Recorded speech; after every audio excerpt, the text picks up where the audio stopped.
உங்களை புகழ்ந்து பேசுவதும் வாழ்த்து சொல்றது மட்டுமே உண்மையான மகளிர் தின கொண்டாட்டமாக நிச்சயமாக அமையாது.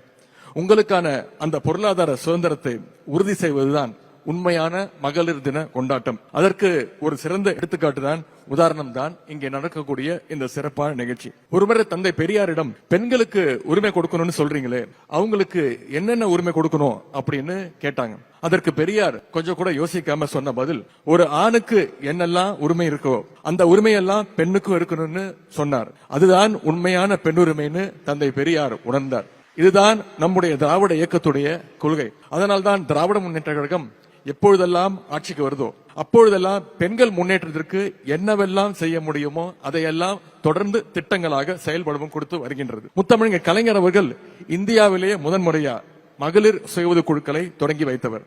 30 ஆண்டுகளுக்கு முன்பே பெண்களுக்கு குடும்ப சொத்துல சம உரிமை உண்டுன்னு சட்டம் போட்டவர் முத்தமிழர் டாக்டர் கலைஞர் அவர்கள். அது மட்டுமல்ல, தமிழ்நாடு காவல்துறையில முதன்முறையாக பெண் காவலர்களை நியமிச்சவர் முத்தமிழர் கலைஞர் அவர்கள். இப்படி அவருடைய சாதனைகளை அடுக்கிக் கொண்டே போகலாம். இன்றைக்கு கலைஞருடைய வழியில நம்முடைய முதலமைச்சர் அவர்கள் மகளிருக்கான திட்டங்களை பார்த்து பார்த்து செயல்படுத்தி வருகின்றார். இந்த திராவிட மாடல் அரசு எல்லா வகையிலும் பெண்களுக்கான முன்னேற்றத்திற்காக முன்னுரிமை கொடுத்துட்டு தொடர்ந்து செயல்பட்டு வந்து கொண்டிருக்கிறது. நம்முடைய முதலமைச்சர் அவர்கள் ஆட்சிக்கு வந்ததும் அவர் போட்ட முதல் கையெழுத்து பெண்களுக்கான கையெழுத்து. அதுதான் மகளிருக்கான அந்த வெடியல் பயணம் திட்டம். அடுத்ததாக, அரசு பள்ளியில படிக்கக்கூடிய மாணவிகள் உயர்கல்வி படிக்க சேர்ந்தா அவங்களுக்கு மாதம் 1000 ரூபாய் கொடுக்கின்ற புதுமை பெண் திட்டத்தை செயல்படுத்தினாங்க. இன்றைக்கு மகளிர் காலையில எழுந்ததும் காலை உணவு சமைச்சு கொடுக்க சிரமப்படக்கூடாதுன்னு பள்ளிகள்ல முதலமைச்சருடைய காலை உணவு திட்டத்தை சிறப்பா செயல்படுத்திட்டு இருக்காங்க. மகளிர் சுய உதவி குழு சகோதரிகள், உங்க மூலமா தான் இந்த முதலமைச்சர் காலை உணவு திட்டம் இன்றைக்கு சிறப்பாக செயல்படுத்திட்டு இருக்குன்னா